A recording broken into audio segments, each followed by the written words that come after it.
The last thing I spoke about was the period after this so-called semi-final liquidation of our community on the 22nd of June, and the attempt to build bunkers and to try to hide, but being prepared for the worst.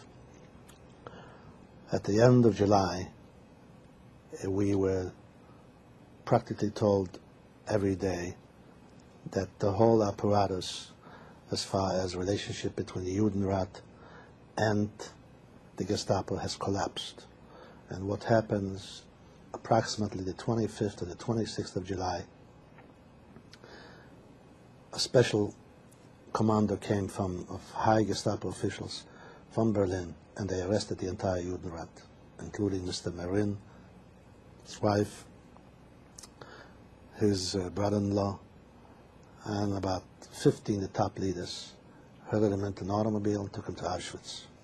And so all semblance of any organization collapsed. There was no more a community. People left the offices. It was just a matter of any hour expecting the final deportation. And on the eve of August 1st, it was on a Saturday night, at 11 midnight, the remainder of the ghetto was totally surrounded by German troops, SS and army troops, with heavy artillery, machine guns, and tanks. The deportation began at 4 o'clock in the morning.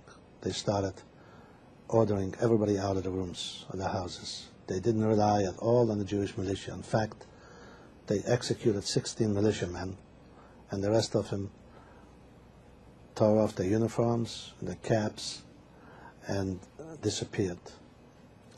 And the final liquidation began in the early morning of August 1st on a Sunday. We immediately herded into the bunker. At that time, in anticipation, in the evening, it was in the air, we knew what's happening.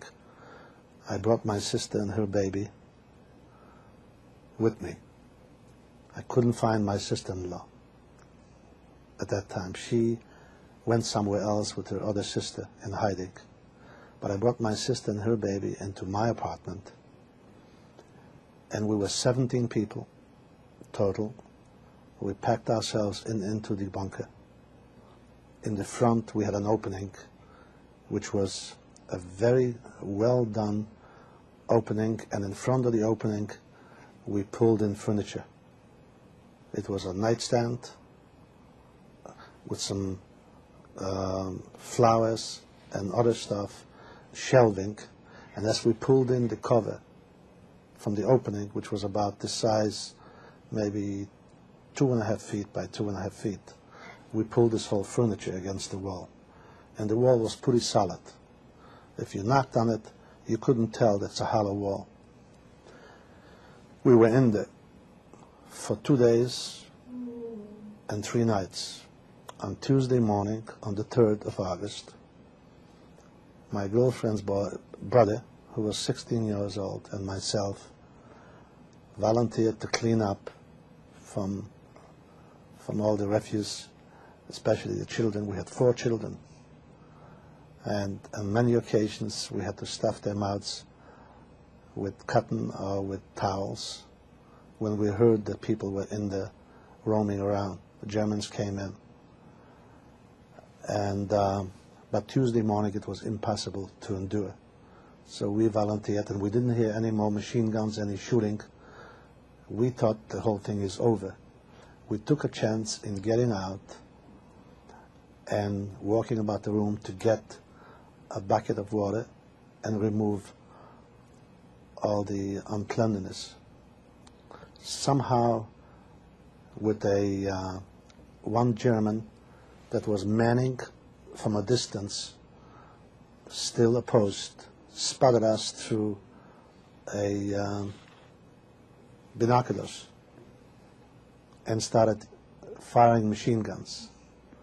We didn't think that we have time enough to run back, but we did push in, a bucket of fresh water, and within split seconds, there were two Germans there with rifles.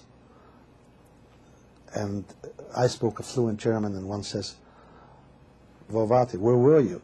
Is how you? And I said, "We were here all the time." He says, "You mean you haven't been forced to go out?" I says, "No. The lieutenant that was here told me we can stay on." And so he dragged us out, didn't even hit us, didn't. And he says, "Any other people here?" I says, "No, just the two of us. We were here in the room." He says, "You sure weren't hiding?" "No, we were here." They took us away. This was about 11 o'clock in the morning. And they took us to the train station. It was about a 1.5 mile walk to the main depot in Benjamin.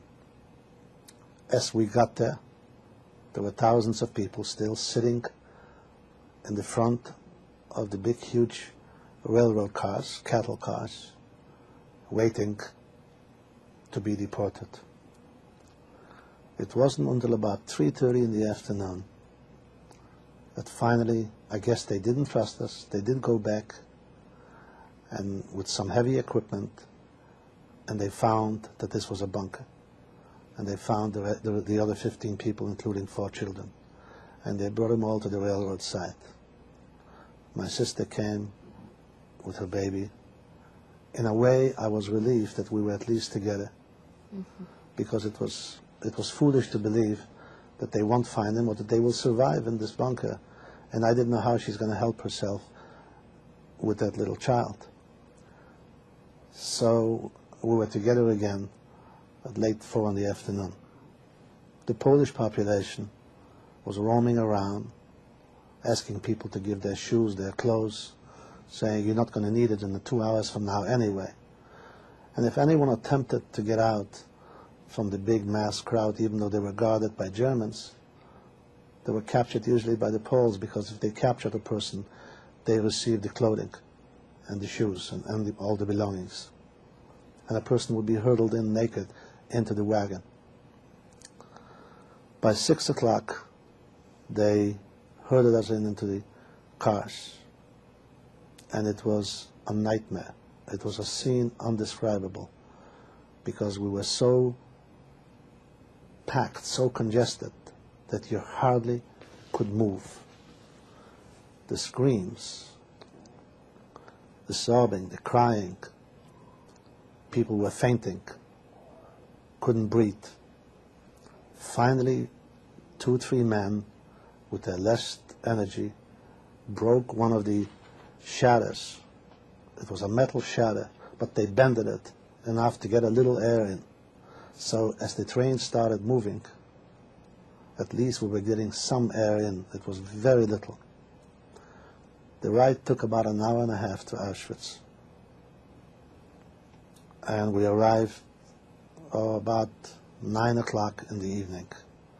But they kept us at the gate where the trains entered the camp itself for about an hour.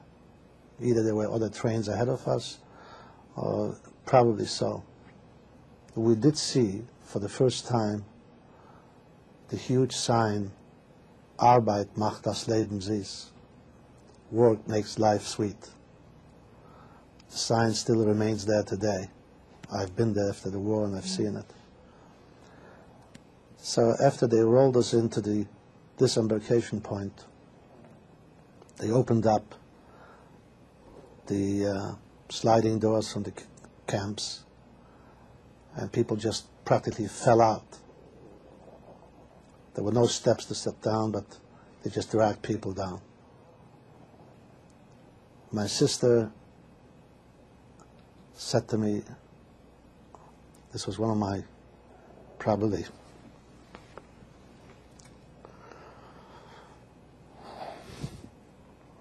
worst moment in life. She wanted very much to survive. She wanted to live. She knew that she would be going with the baby. She couldn't do it. And she said to me, says, "You know, if I survive and I find my husband, we can have new children.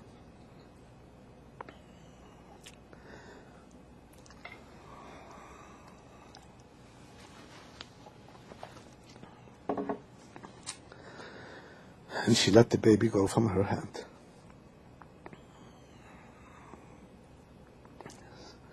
So I went and took the baby with me.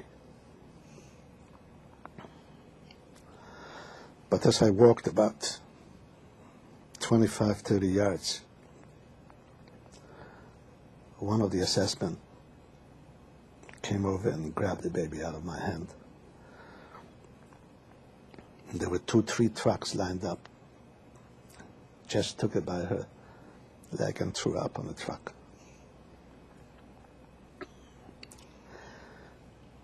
And I was forced to walk in a different direction. I was taken to Birkenau, which was the quarantine camp of Auschwitz. The others went straight to the crematorium. I had no idea what happened to my sister, because she was 29 years old at that time. Already 30 years old. 30 years. She was born in 1913. I was hoping that maybe she did survive, because young women on their own, she was well built and she was a pretty woman. But as it turned out later, I kept on trying to find out. Obviously, she did not succeed what she wanted. And she went straight to the crematorium. I went to a barrack where they undressed us completely. In the last minute in the train, my sister gave me one of the diamonds that she had, hoping that we can bribe or if we need some food. So as I was undressed, we went through the injection of the tattoo, the number which was. Afterwards, they took us into another room while we were totally nude to give us the striped clothing. They still checked everybody whether they have anything hidden. And one of the kapos, that was a civilian German, must have noticed that I have difficulty in breathing, and he came over and opened my mouth forcefully and knocked me with a fist, which broke 2 teeth, but I also spit out the diamond.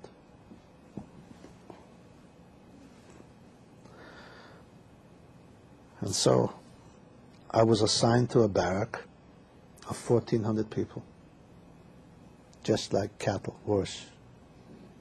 We were laying on birches, 6 high, about 15 people across, 2 blankets for 15 people. And the first thing they did when we arrived at night is they kept us outside, and the head of the block Älteste, block Führer,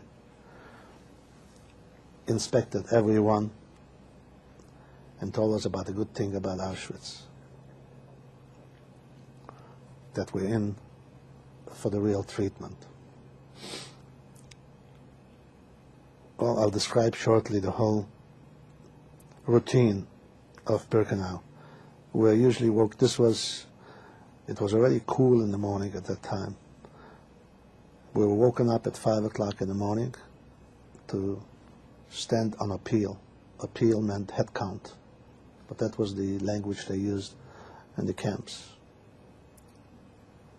They had to report to an SS lieutenant who came by that everyone is accounted for.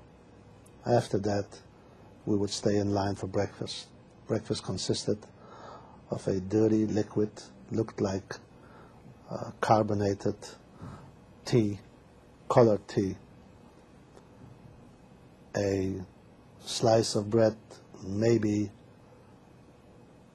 3 ounces, 4 ounces maximum, and a small slice of margarine. This was the breakfast. After that, we were assigned in commandos, work commandos.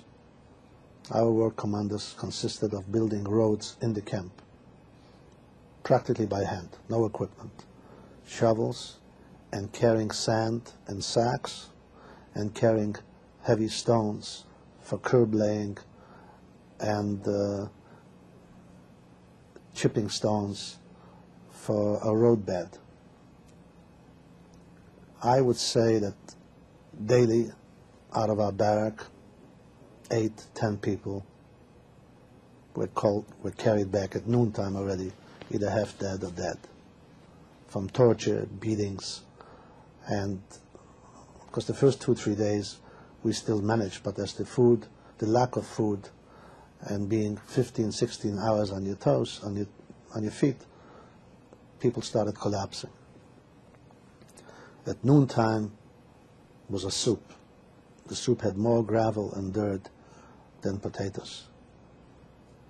And if you didn't stay properly in line, if you appeared to be too anxious for the soup, you usually get a beating from the capos, which were civilians selected to be the heads in each barrack.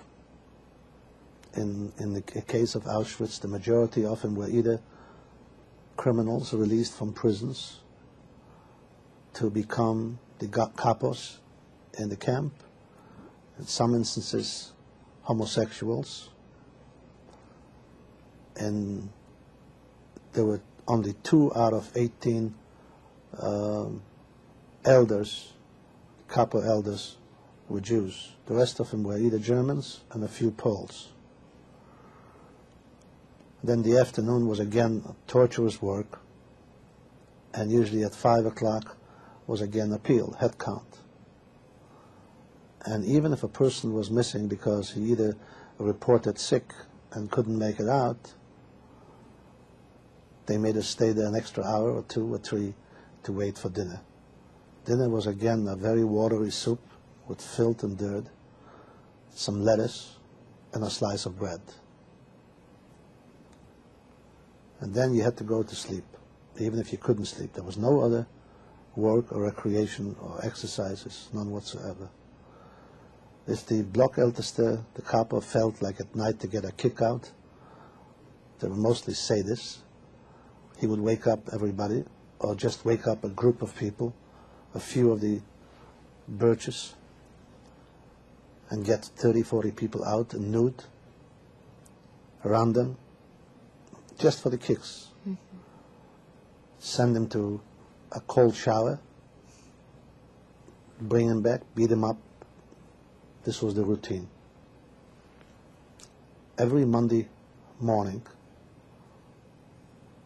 there was what they called selection.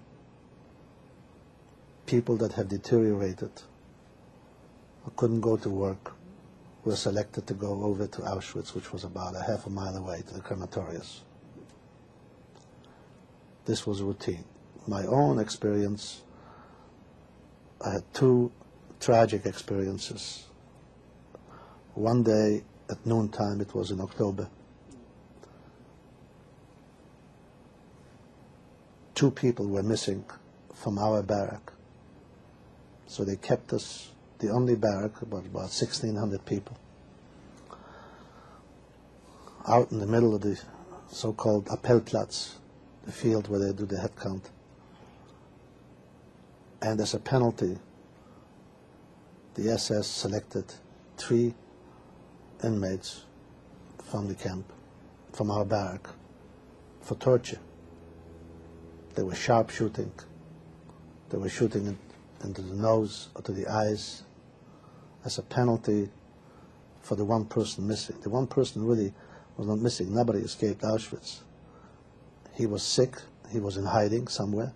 Couldn't report to the appeal and was behind the barrack, and nobody even bothered to go out and look for him behind the barrack. One of the people didn't survive. The other 2 were taken to the Revier, what they called the medical facility. The next experience was About a week later, at noontime, the leader of the SS in Birkenau came over and he picked from each barrack 10, 15 people who were always in formations of 5 for exercises. There were no toilets in the barracks. There were just pits outside, in between the barracks and in the back of the barracks. They're still there today, the areas, like ravines. Except for taking a shower, they took us about a half a mile away to a special facility of showers. Cold showers only. No soap, just cold showers. I was one of those that they picked from our barrack, about 15 people, and they picked about 70, 80 people. They made us, in the clothing, go into the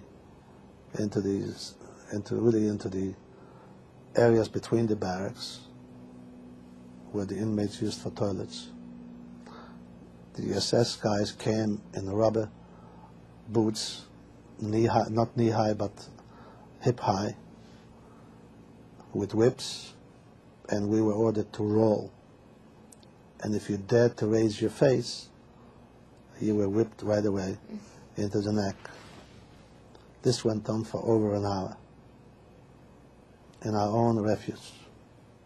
After that, they told the block elders to take us to the showers. 2 of my friends died of exposure. The cold showers coming back. And this was one of my worst experiences in Auschwitz, when my cousin, with whom my sister was hiding out, was in a neighborhood block, saw me when they were bringing us back from the barrack. We were more dead than alive. He almost fainted and passed out.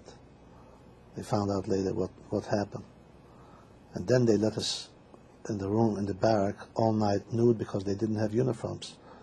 And they wouldn't let the old uniforms in. There was no way to wash the uniforms. So we had to wait till the following day until they procured new striped uniforms from the warehouse. This was the most humiliating experience that I have gone through myself in Auschwitz. I was careful enough to stay not in the limelight, to be outside the limelight, not going back for a second, portion of food, because you usually got beaten up. But some people, what we called Muslims, we called them people that really were desperate and didn't care. They went to, at night, they risked their life to go out to the cans where the food was leftovers, and if they were caught, they were beaten up. No chance of surviving. But they still did it in order to grab a little food. I was careful enough always not to be conspicuous. Wanted to be always. So I spared myself a lot of torture, as most people didn't. I had a strong will. But I was deteriorating, and most people, the first signs of deteriorations were gangrene in the legs, right open wounds, bleeding wounds. And if you appeared on a Monday for the selection in such a shape, it was certain death. You were immediately earmarked to the group to be taken to the crematorium. I had gone down in weight substantially. It was the last week of October that, the last Monday, that that Dr. Mengele came to our camp to do personally the selection. And as I stood in line, each barrack had to go through the process. I looked pretty thin, but I didn't have any open wounds, but just beginning to appear some infections on the body. Most people really were looking bad. And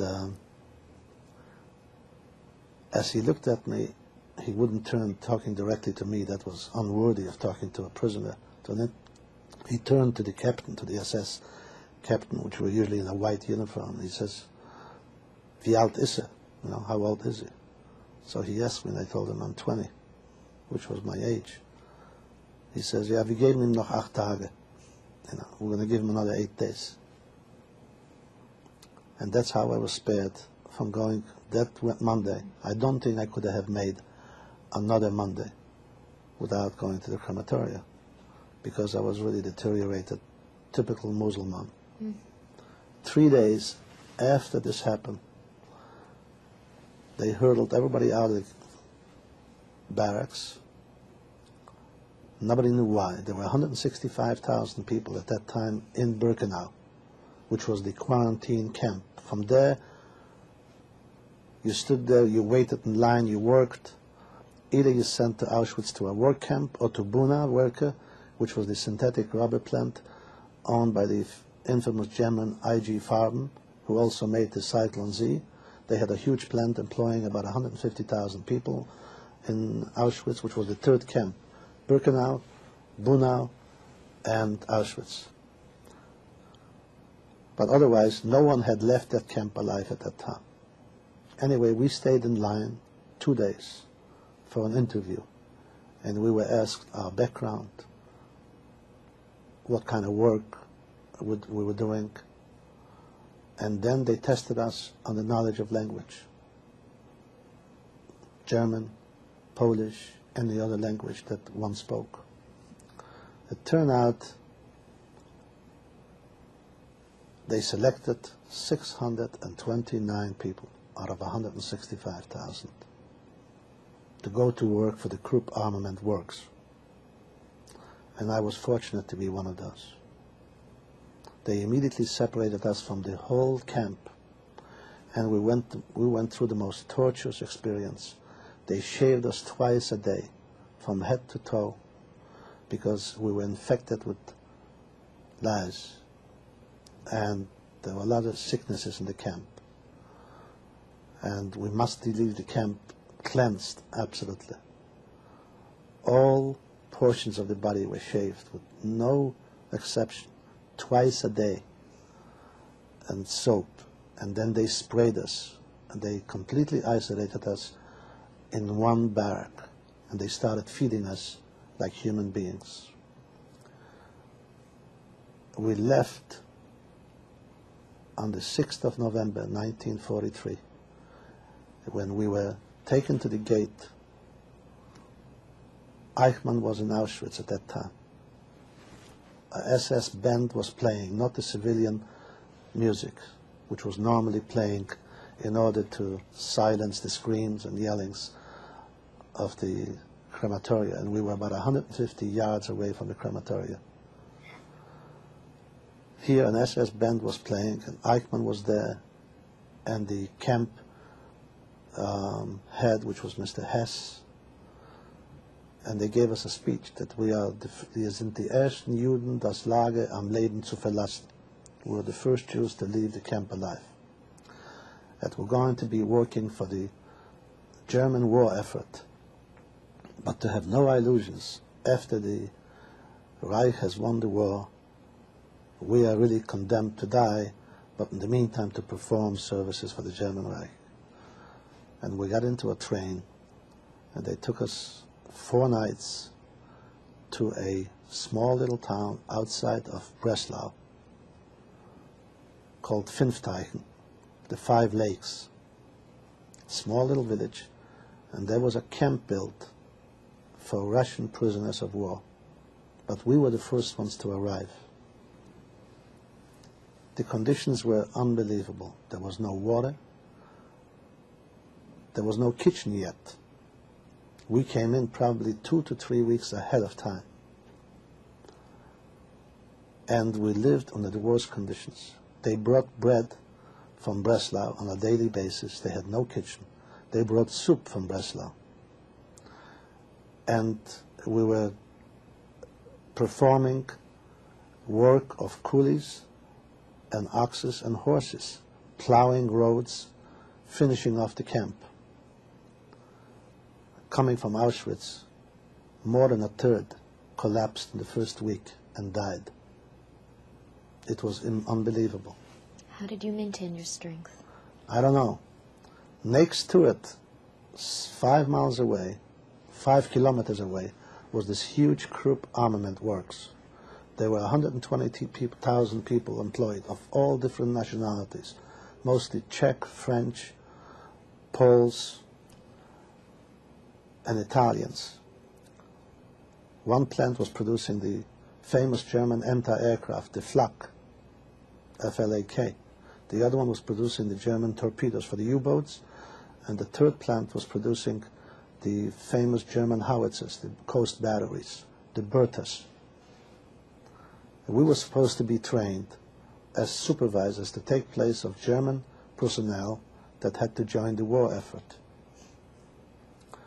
But because they weren't prepared, a third of our people died in the first 3 weeks. Then they realized what's happening, and they brought in field hospitals, a field kitchen, and they started feeding us, and they took us off this menial work. And then 5,000 Russian prisoners arrived from Bremerhaven. They were mostly officers of the Air Force. They were treated especially favorable versus other Russian prisoners of war. But in contravention to the Geneva Convention, they put them to work. And we went to work to those Krupp works. We went through the most intensive training, 3 months long, learning how to operate every piece of equipment. You normally don't learn this in 2 years, which we learned in 3 months, 14, 15 hours a day. And we were walking on the escort to the camp, 5 kilometers each way, 3 miles. For each 5 people, we had an SS guard and a dog, an SS dog. There wasn't a chance of escaping because we were working in a fenced road on both sides, loaded with high voltage electricity. Any attempt to move over, you got electrocuted. Daily we brought home 4 or 5 people dead. The snow, the winter was murderous in '43. We had the Dutch wooden shoes. The snow was piling up high. You fell down, the dog tore you apart. The conditions were just unbelievable. 5 miles away was a large camp known as Markstedt. There were civilian Jews from our hometown primarily, from Benjin, Sosnowitz, and Auschwitz. There were about 8,000 of them there, in civilian clothes, working on the construction. They built those 3 plants, and they continued to work for German enterprises who got paid for these people, and they lived in fairly decent conditions. They had adequate food, adequate clothing, but they could not commingle with us. They worked completely outside on the Baustelle. Anyone caught trying to communicate, a few of them, selected few, had the permits to go in the camp like electricians. And we started communicating. And that's where my brother-in-law was and his 2 brothers. And they had it rather well, because they were jewelers. They had their own shop, and they were making jewelry for the Germans. It was like a normal free enterprise. A big black market existed. And they started sending in food packages through German foremen and engineers. That's how we made first contact.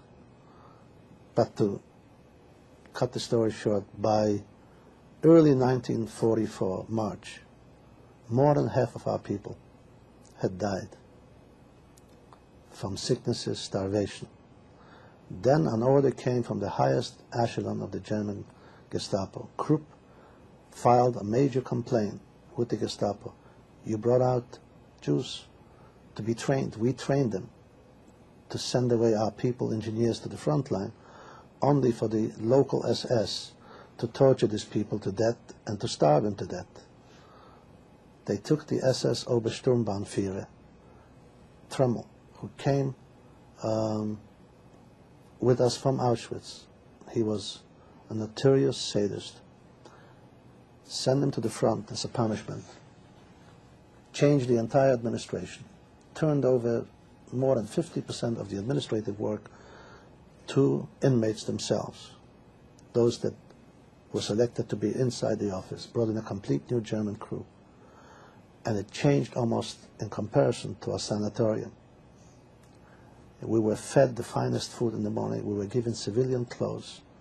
We were changing clothes, underwear, twice a week.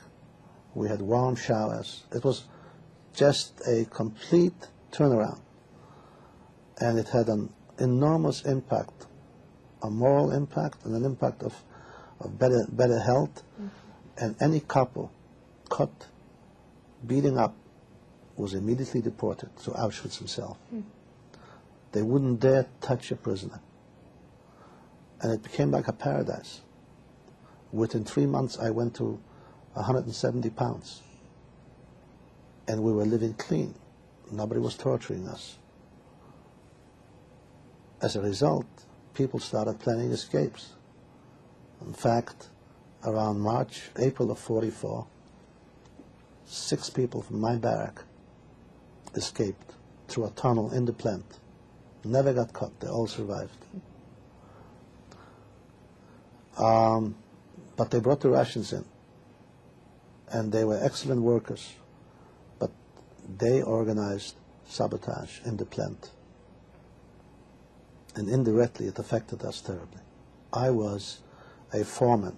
I had 800 Russian prisoners, mostly officers, under my supervision. We were building the main instrumentation box of the anti-aircraft batteries. I had an excellent immediate German superior, 2 of them. One an elderly man and one in the 40s who was a leader in the Socialist Party. But he was a very, before Hitler's time. He was extremely liberal. He brought me information on what's happening on all the front lines. His wife was working in a bakery in Stuttgart.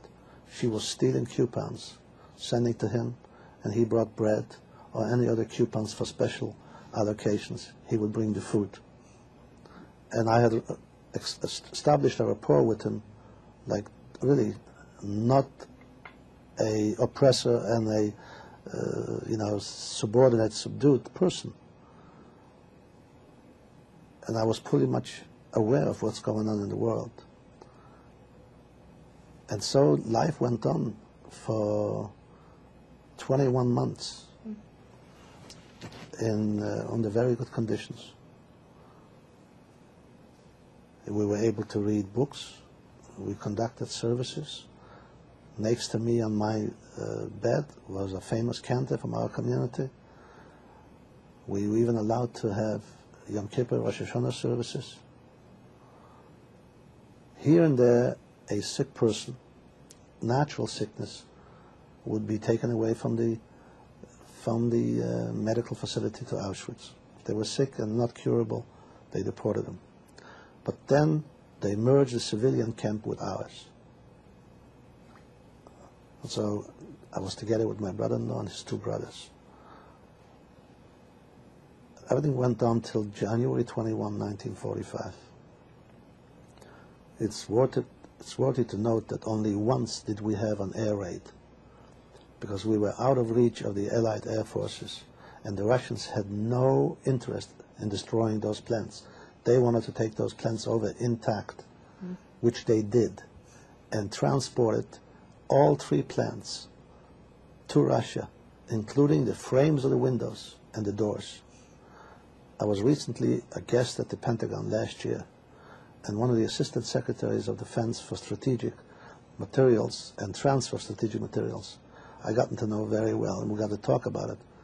And he told me that that plant that they removed is today the backbone of the Russian factories of guided missiles and anti-aircraft guns, electronic anti-aircraft guns. So we were not subjected to the war at all. January 21, 1945, the Russians were within 1 mile. They breached the German defenses on the Oder, and they broke, and they were within 1 mile of the camp. Reconnaissance troops were there. And we thought for sure we're going to be surrendered. And then at 3 o'clock in the afternoon, it was I think on a Sunday, the order came to evacuate to Gross-Rosen, which was a murderous, infamous camp for tortures and killings and destruction. And we walked 10 days, 11 days. One of the most horrifying experiences. The 5th day on that march, it was called Evacuation March. Some Russian prisoners turned cannibals at night and ate human flesh, attacked other prisoners because there was no food. The Germans executed about 30 Russians because we slept outside or in barns. We got on the 2nd of February to Gross-Rosen. The winter was at its height, way below zero, snows, mud, and they were bringing in Jews from several of these labor camps in eastern Silesia, in the German side, by the thousands, walking in the frost, most of them frozen ears, noses. It was a catastrophic scene. They kept us there for 3 days, and then they herded us on open trains to Buchenwald. I was in one of those trains, primarily with Dutch Jews. There was this particular train had the majority of Dutch Jews from one of the camps. They were so accustomed to comfort that more than half of them died on this trip. At one time we were exposed to a heavy bombardment by Allied forces in, I believe, either Görlitz or Gleiwitz, Görlitz, all night. And our train was parked at the railroad station. We were praying and begging that the train gets attacked. Not a single bomb fell on our train. And we moved on. We arrived on the 8th of February in Buchenwald. There were 120,000 inmates in Buchenwald, 2/3 Jews, about 10,000 gypsies, and then Russians, and there were about 4,000 political prisoners. I was assigned to a barrack, and I met the Socialist Prime Minister of France, Leon Blum. And for the next 6 weeks, I spent with him on the Salzberg. Conditions were terribly as far as food is concerned, because they ran out of food. They didn't have any logistics. They were surrounded from everywhere. But otherwise, there was no torture, no work. They did select some people to go to other camps because they couldn't cope with the influx of people evacuations. On the 6th of April, Eisenhower was 30 kilometers, less than 20 miles from Buchenwald, with his headquarters in the city of Eisenach, which was the capital at one time of the Hindenburg Republic before Hitler's ascent to power, and asked for the surrender of the camp through the Red Cross. But the infamous Ilse Koch, which was the woman known for making lampshades out of human skin, was the head of the camp. And she refused to surrender the camp unless she is allowed to deport all Jews and Gypsies. And Eisenhower refused to negotiate on that basis. So on the afternoon of the 6th of April, she ordered all Jews out of the barracks. 70% defied the order. They threatened, but I guess people that were there already a long time didn't care. And they just didn't report as Jews and didn't step out of the barrack. I was one of those fools that was afraid and did step out, together with 8,000 other people out of about 65,000.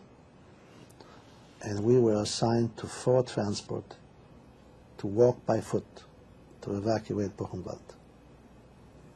In fact, on the 11th, Eisenhower liberated Buchenwald, on the 10th, I believe. We marched 400 kilometers in rain, snow, wind, storms, only off the main roads under heavy bombardments. When we began in Buchenwald, when we left, our column was 2,200 people. There were 4 columns of 2,200 people, transports, manned by SS, many of them from the same camp where I came from Fünfteichen. They came with us.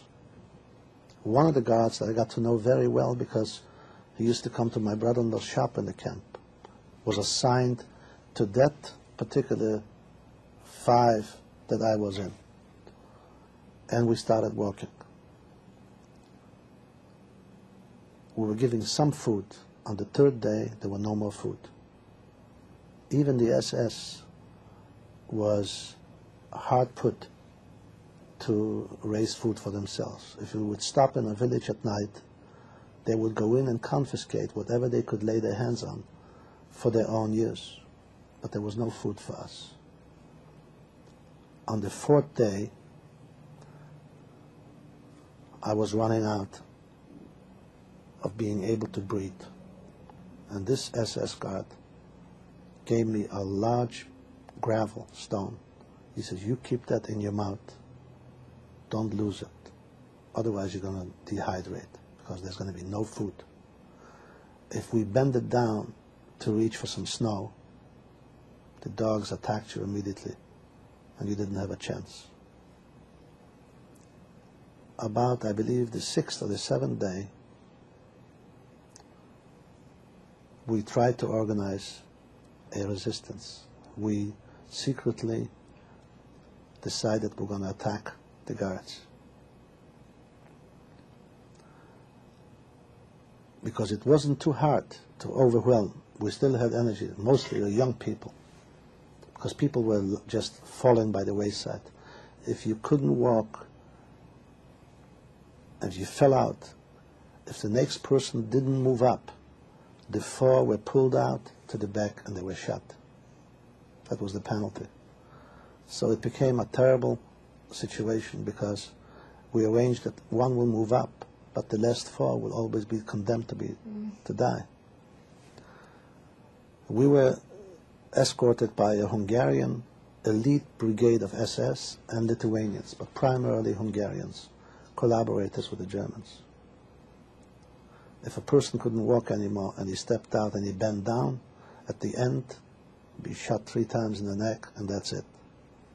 And people did that. They would take the blankets over their faces because they were given a blanket and just bend down, knowing what they were doing. We only have very few more minutes left, so maybe less than 10. That's something very important. So, tell me. 10 minutes? About 10 minutes. Okay.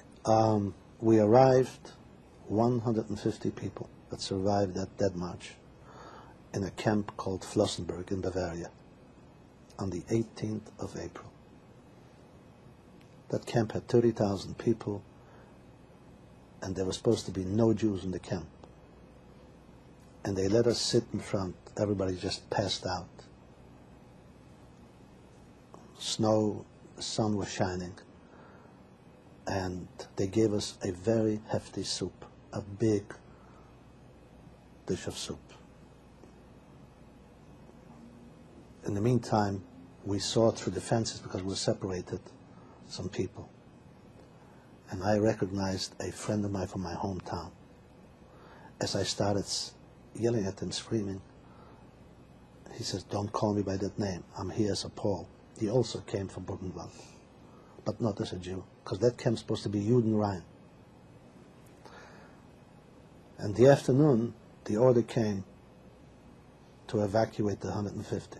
They couldn't get permission to leave the 150 Jews in that camp of 30,000 people. And so they forced us getting up, and only 60 were able to get up. The rest never made it. They died from exhaustion. I was with a second cousin of mine who was 2 years older than I, and I said to him, "Morris, I am not going to leave this camp." He says, "You're crazy." I said, "I'm going to escape.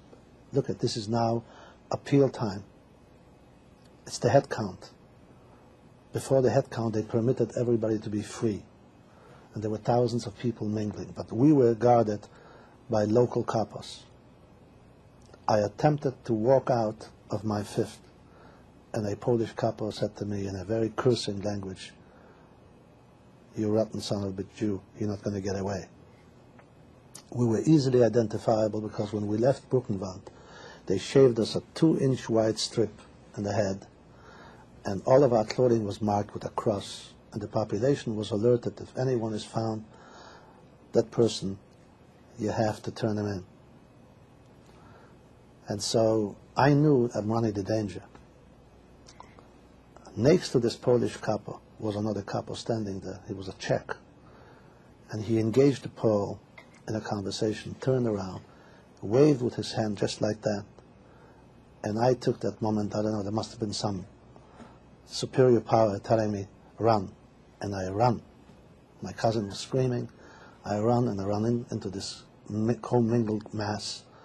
And I noticed people are staying in line in a barrack. And I asked, what are they staying for? He says, well, they're handing out the rest of the uniforms and shoes because the place is going to be evacuated in the next 2 days. The armies, the Americans were already there.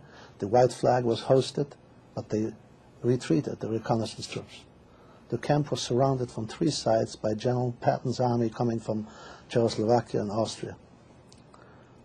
When I came to the booth, they say, they shut the door, nothing left. No shoes, no clothing, no boots.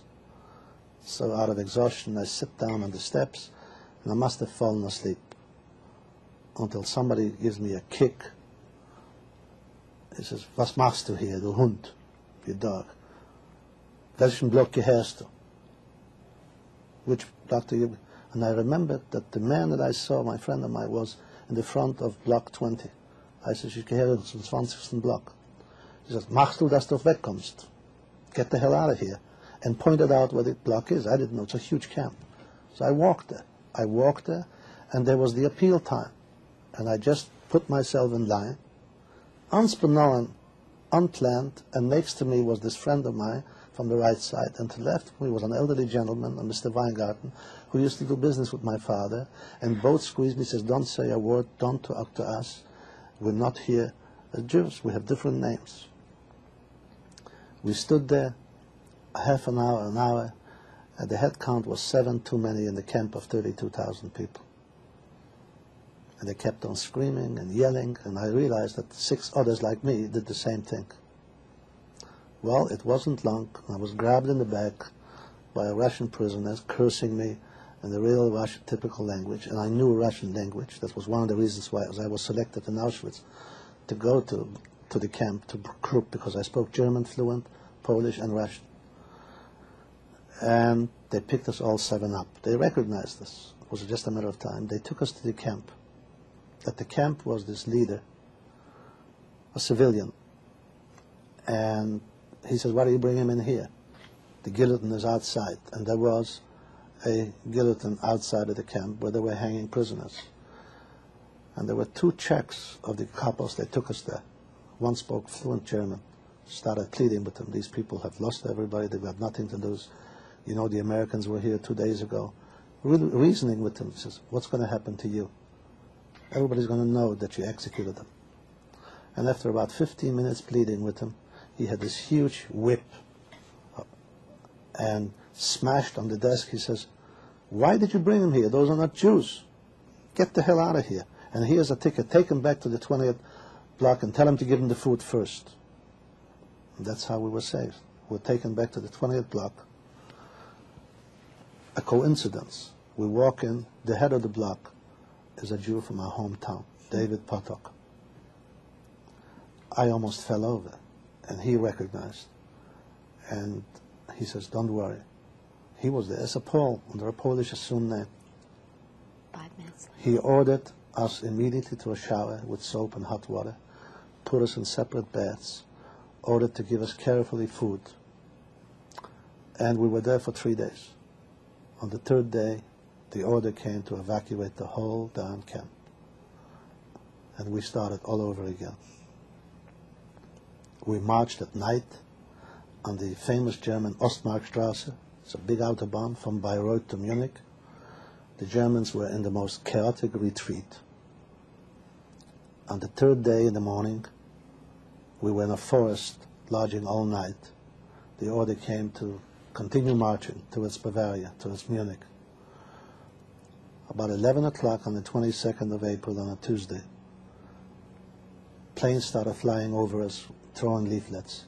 The minute we reached for a leaflet, the dogs turned loose. No one dared to do it. Then a barrage of artillery fire started over our heads. On both sides, the forest went up in flames. The SS started packing. They all had civilian clothes. I was in the last 5 of a column of several thousand people. An old German kept his rifle behind me with Mr. Weingarten. He says, "Du musst aushalten, you have to survive. Another few minutes and the Americans are going to be here." Then we were surrounded from 3 hills with tanks coming down. It was a black unit of General Patton's army that liberated us. And they started throwing food at us. I reached out like an animal, not knowing what food is. I grabbed a package of margarine and a C-ration can with ham and sugar, and just ate it like an animal. And that's what 4,000 other people did and died the same afternoon, and created the biggest sickness. The military had to go in, cordoned off the whole area of the liberation. Military hospitals were arranged, mass burials were arranged, just from the exposure to food. The stomachs were so shrunk people couldn't take it. This was Liberation Day. I found myself unconscious in a French convent hospital. Deaf, couldn't hear, clogged up. And after a few weeks, I was fed intravenous. And when I recovered, I realized I'm in a surrounding that was humanly impossible with so many sick people. And I smuggled myself out at 6 in the evening in the early part of May, about 2 days before V-Day, to walk to an airfield. I was told that people are being evacuated back home to Poland and to other countries. When a German woman stopped me, she says, "It's curfew time. They're going to kill you. Where are you going?" And she took me into her house, put me into a bed, and started feeding me like a little baby. 3 days later, apparently, I had a fever of 105, 106, and I was dying. And they knew I was Polish, so they brought in from the American military unit that was stationed not far away, a signal corps, a Polish priest from Milwaukee to give the last rites, until I told him with the last breath that I'm not a Catholic, I'm Polish, but of Jewish religion. So they rushed to bring a Jewish chaplain from Detroit. And they took care of me, and I was put into a hospital until after V-Day. I realized we're running out of time. Completely. I've got some very important things.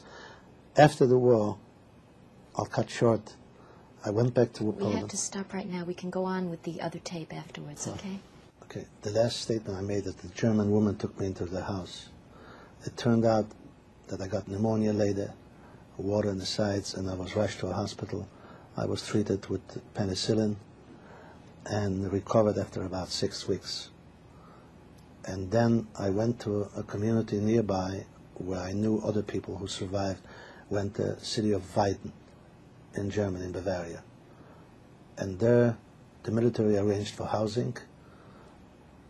And immediately after I had a shelter, I got myself some papers to get to Czechoslovakia, and my desire was to go back to Poland to see what I can find, anybody at all. And so I arrived on the 16th of June, July rather, 1945, hitchhiking buses and trains through Czechoslovakia and Prague to our home city, where there were 45,000 Jews before the war. Got off the train station, went into the police station. They told me there's about 300 survivors, and the Jewish community is housed in the home of my uncle. And as I walked in, I was absolutely shocked and surprised. The girl in charge in the office was a very good friend of mine, and she just fell over me in tears, and she could only say, choking, that my sister's alive. But she was in an orphanage about 25 kilometers away in Königshofen. I didn't even bother to ask anymore.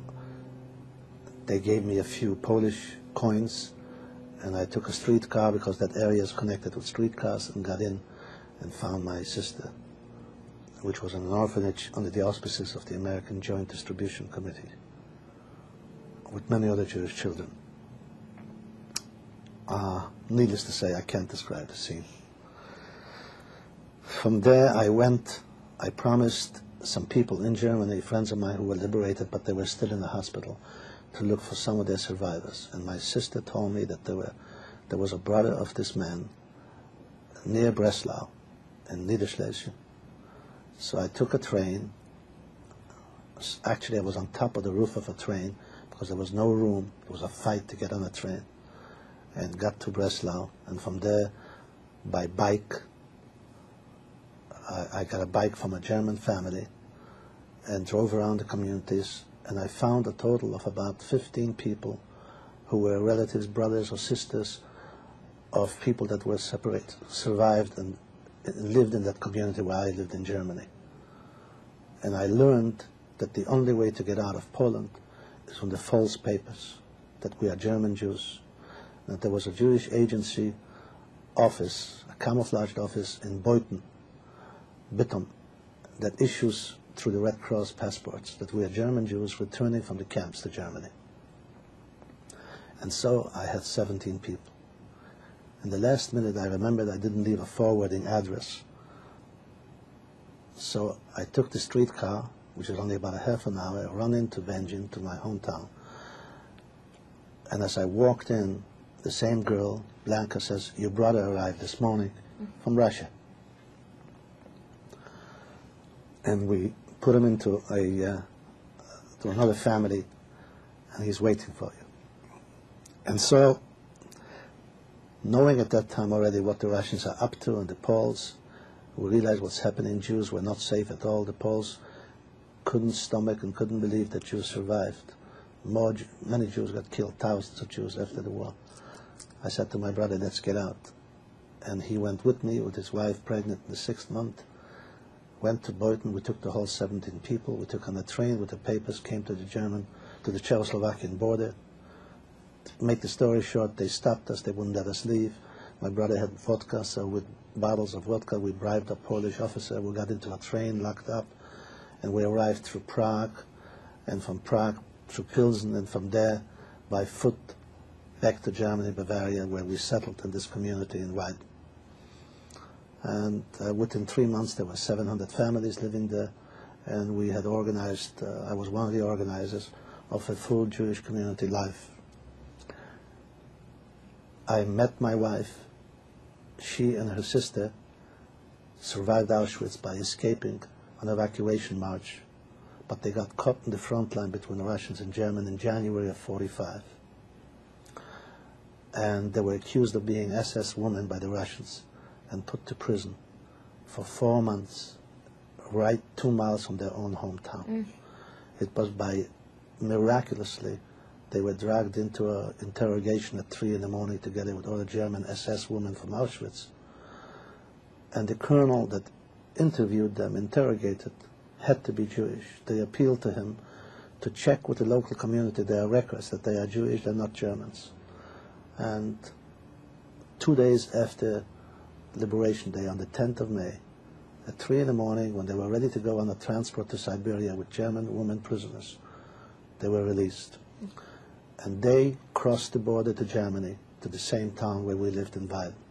We met there, and we got married in February of 1946. In April, I had received a position with the American authorities to administer Jewish properties confiscated by Hitler. In the process, I dealt with German authorities. One Saturday morning, I could not go to synagogue. I had to go to the office of the county supervisor, which was a big position in Germany here, like the mayor of the city, to the economics department to arrange for some procurement coupons for this department store which I administered that belonged to Jewish people, German Jewish people who lived in Kenya. But I had to go through a process of courts to give back the properties. In the meantime, I was the trustee, and there were other properties that I administered. As I came into that office, I almost died. Right there in the reception room stood Professor Kuczynski, who was in charge of all the deportations in the whole Silesia. He was Himmler's representative. He immediately walked in to the office of the county head. And I stood there and waited, and the secretary noticed that I'm trembling. And I turned tears and blue, and she says, "What happened? Was ist los, Herr Salzberg, was ist los?" She thought I was fainting, and I was practically in a fainting stage. And I said, "No, I'm just überrascht, because this person is so well known to me, and I can't remember the name." I said, "It's a Polish name." She says, "Yeah, Professor Kuczynski. He is the professor of the girls' school in this town." And I was shocked. I didn't know what to do. I waited, and finally he couldn't wait any longer, and he comes out, and he shakes hands with me. And he says, "Ich habe mich bereit gemeldet to the Behörden. I already reported myself to the American authorities." And I let him go. I let him go. He vanished, and I came back, and the people were just coming home from synagogue, from services, and I told two people what I did. They were ready to lynch me. And I realized what I did. I guess I didn't have that feeling of vengeance. Because I always felt what he did for me, but without realizing that he was responsible for the deportation and killing of several 100,000 people. So I went since I had good relationship with the American authorities, I called up the interpreter for the general in charge of the area, whom I knew very well, a German woman, and I said, "This would happen. If I don't find this man, I'm going to be lynched. And he is a criminal figure. He's a war criminal." They alerted the general. He in turn called the Central Intelligence Corps in Nuremberg, where the trials were held, and they had him on the list. They dispatched immediately CIC people. They took me into a jeep. They alerted all of the German authorities. They surrounded the whole area, every checkpoint, and we couldn't find him. And finally we toured, and I had with me an American captain who spoke fluent German, whose brother was shot down by the Germans while he was parachuting to safety in Belgium. And he had a tremendous vengeance. And we noticed the guy. We captured him. The first thing he asked was to save his wife. To make the story short, he confessed everything, took him to Nuremberg trials, and he was deported to Poland because that's where he committed the crimes, and was sentenced to die on 12 counts, and was really hanged in the same community in our community where he conducted the hangings. The International Red Cross appealed first to me to change my testimony, because on the basis of my change of testimony, the Polish president, who was the first one after the war, was ready to commute his death sentence to life imprisonment. And we got involved in a major dialogue, which I submitted the papers to the archives of the Jewish Congress in Yad Vashem, where a priest from the Red Cross from Switzerland was intervening on behalf of this murderer. I didn't change my testimony. There was articles written on it. And the next thing is, since we have 4 minutes left, we lived in Germany for 4 years, an active Jewish life, and we came to the United States. We came to San Jose, California, where we settled. We lived there for 9 years and then moved down here to Southern California. We now have 4 grandchildren, a married daughter, a son who's single. I give my oral history twice a year to about 170 Jewish students from various universities at the Brandeis Institute, but not in video. This experience is probably less emotional because I don't see the reaction of people, which their own emotional involvement gets me more emotionally involved, and I have the tendency of really crying with them and sobbing. But I'm very happy that this is going to be a permanent document in the archives, and I'm grateful and appreciate your effort and all of you that have made this possible. Well, we're very grateful to you.